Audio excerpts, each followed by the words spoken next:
Salut les potes, dans cette vidéo je voudrais revenir sur quelque chose qui anime pas mal les réseaux sociaux, c'est la fiabilité des détecteurs Quest. Sur les réseaux sociaux, on entend de tout et de rien, évidemment moi je vous propose les Quest, je vous indique ça comme étant du bon matériel, et il y a des autres personnes qui vont dénigrer ce matériel, qui vont complètement le casser, vont dire que c'est de la merde chinoise, etc. etc. Ce qu'il faut comprendre déjà, c'est que la plupart des gens qui parlent de ces appareils ne les utilisent pas, ou les ont eu une fois en main. J'ai toute la gamme, je l'utilise régulièrement, et puis j'ai surtout la plus grosse communauté Quest sur Facebook, Réglage Quest, le lien est dans la description, donc n'hésitez pas à nous rejoindre. Et là, vous pourrez échanger avec des véritables utilisateurs de la marque, et vous verrez que le taux de satisfaction est assez énorme. Mais revenons sur le SAV. Pas mal de gens, comme je vous le disais, font courir le bruit que les Quest, c'est de la merde. Et en fait, ce qu'il faut comprendre, c'est que les Quest, effectivement, il y a beaucoup de SAV. On voit beaucoup de SAV sur les réseaux sociaux. Pourquoi ? Parce que les gens, quand ils sont insatisfaits ou quand ils ont un problème, ils viennent en parler sur les réseaux sociaux pour tenter de trouver une solution. Donc, sur le volume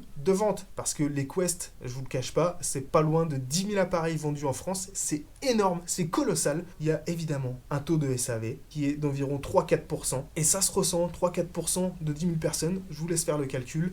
Ça fait pas mal de monde. Ils viennent sur les réseaux sociaux pour parler de leurs problèmes. Évidemment, ce qu'on voit, ce n'est que ça. Les gens qui n'ont pas de soucis et qui en sont contents font des posts, mais on les relève moins ces posts. On relève plutôt ceux qui font état de problèmes. Sachez que les Quest n'ont pas plus de problèmes que les autres marques. Ils ont un souci récurrent. Effectivement, la quasi-totalité des retours SAV concernent toujours les mêmes problèmes.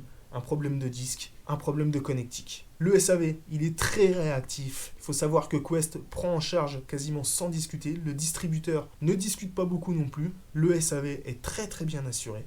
Donc même si vous aviez un problème de SAV avec votre Quest, vous êtes tranquille. On n'est pas du tout comme sur certaines marques beaucoup plus connues qui vont prendre 15 jours, 3 semaines, 1 mois, 2 mois pour certaines pour un retour SAV. Là, le matériel est systématiquement changé. Donc vous pouvez y aller les yeux fermés. Les Quest n'ont pas plus de problèmes que les autres marques. On les connaît, mais simplement, rappelez-vous de ça. Par rapport à la quantité d'appareils vendus, effectivement, c'est normal que sur les réseaux sociaux, on voit beaucoup plus de gens qui viennent nous annoncer des problèmes. Mais, je vous le redis, il n'y en a pas plus que dans d'autres marques, voire même moins que dans certaines marques. Mais là-dessus, on va se taire. Les potes, n'oubliez pas le petit pouce bleu, l'abonnement à la chaîne. N'oubliez pas également de nous rejoindre sur le groupe Réglage Quest. Et moi, je vous dis à très bientôt pour la prochaine vidéo. Ciao!